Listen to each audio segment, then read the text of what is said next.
तो ये होता है कि जब आप पढ़ने बैठते हो आपको नींद आती रहती है, आप जैसे ही फिजिक्स केमिस्ट्री बायो कुछ भी खोलते हो आपको बहुत ज़्यादा नींद आती है।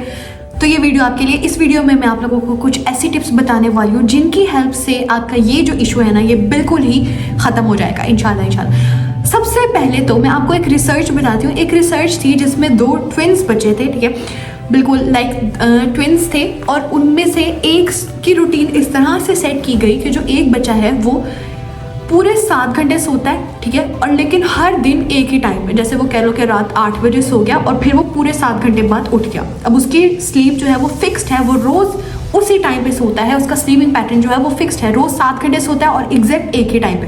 अब दूसरा जो उसका भाई था वो कितने बजे सोता था, वो पूरे दिन में 8 या 10 घंटे सोता था लेकिन डिफरेंट टाइम पे। किसी दिन रात को सो रहा है, किसी दिन सुबह को सो रहा है, टाइम उसका डिफरेंट था। तो बाद में देखा गया कि जो बच्चा जो पहले वाला था जो 7 घंटे सोता था उसका जो लाइक फोकस था वो ज़्यादा था, वो स्टडीज़ में ज़्यादा बेहतर था। क्यों? क्योंकि उसका स्लीपिंग पैटर्न एक फिक्स था, ठीक है। अब इस रिसर्च से क्या पता लगता है कि अगर आप लोग अपना जो स्लीपिंग पैटर्न है उसको फिक्स रखो, आपकी एक प्रॉपर रूटीन हो कि मैंने इस टाइम सोना है, इस टाइम उठना है, आपका पैटर्न ये सोने उठने का वक्त फिक्स होना चाहिए। इस वीडियो में मैं आपको 5 इंपॉर्टेंट टिप्स बताने वाली हूँ जिनको आप यूज़ करोगे तो इंशाल्लाह जो आपका ये इशू है ना कि आपको पढ़ते हुए नींद आ रही होती है ये बिल्कुल ख़त्म हो जाएगा। पॉइंट नंबर 1, अपना जो स्केड्यूल है ना उसको फिक्स करो कि रोज़ रात को मैंने अगर 12 बजे या 1 बजे, इतना लेट नहीं करो, वैसे अगर 9 बजे सो सको, इतने बजे सोना है और फिक्स सोना ही सोना है, फिर चाहे दुनिया में जो मर्जी हो जाए। टिप नंबर 2 है 1 आवर रूल। अब इस 1 आवर रूल में आपने क्या करना है, सोने से 1 घंटे पहले ना आपने फ़ोन छोड़ देना है, आपने फ़ोन को यूज़ नहीं करना, ठीक है।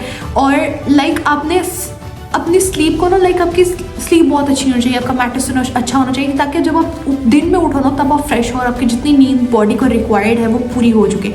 एमडी में बच्चों को मैंने देखा कि वो ना पूरे दिन पढ़ते रहते हैं और वो अपनी नींद को बहुत कॉम्प्रोमाइज़ करते हैं, 4-5 घंटे सिर्फ सोते नहीं, 6-7 घंटे आराम से सो तो आपका पोटेंशियल ज़्यादा होगा, अगले दिन आपका फोकस ज़्यादा होगा, उतना ज़्यादा पढ़ सकते हो। अच्छा, तीसरी ना एक छोटी सी एक्सरसाइज है तीसरे रूल में। जैसे फर्स्ट करो आप अगर पढ़ रहे हो और आपको नींद आ रही है तो आप उस टाइम पे उठ के अपने कमरे में चल फिर सकते हो। अगर चल फिर भी नहीं रहे, बहुत लेजी हो, तो आप ऐसे लाइक कुछ भी एक्सरसाइज कर लो या कुछ भी मूवमेंट करो। जैसे आप मूवमेंट करोगे तो आपकी लाइक बॉडी थोड़ी सी एक्टिव होगी। और एक और सिंपल सी एक्सरसाइज आपको बताती हूँ कि जैसे अब ये है ना, जैसे अगर आप अपने ईयर लोब पे ना यूँ प्रेस करोगे ना तो आप देखना ये थोड़ी देर बाद ना रेड सा हो जाएगा।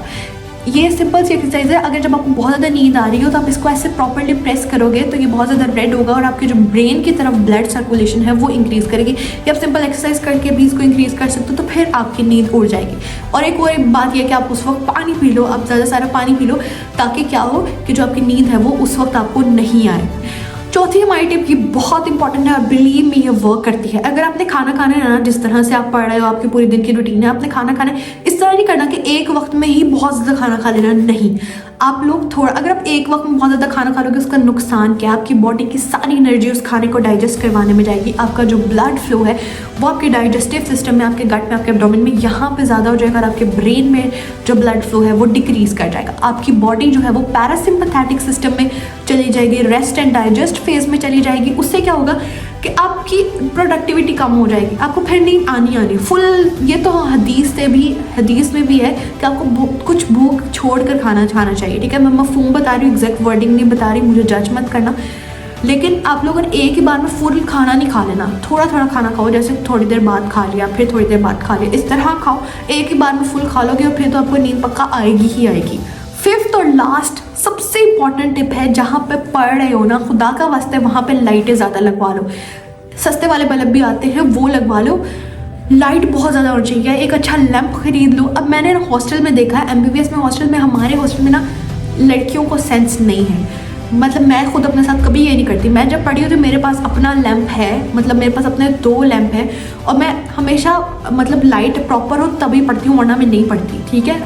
अब हॉस्टल में क्या होता है, लड़कियां कोने खुदरों में बैठ के पढ़ी होती है। आप लोग जाओगे ना गवर्नमेंट हॉस्टल्स में, आपको पता लग जाएगा कोनों में कहीं पे बैठ के पढ़ी होती हैं या कहीं पे भी, और उनकी किताब पे ज़रा लाइट नहीं होती। और MBBS की बुक्स एक बार उठा के देख लो, इतना छोटा फ़ॉन्ट होता है, फिर इनको इतने बड़े बड़े चश्मे लगे होते हैं। तो वहाँ पे पढ़ो जहाँ पे आपको नींद ना आए, आपके रूम में अच्छी लाइटिंग हो, ये मस्ट है, बिलीव मी ये मस्ट है।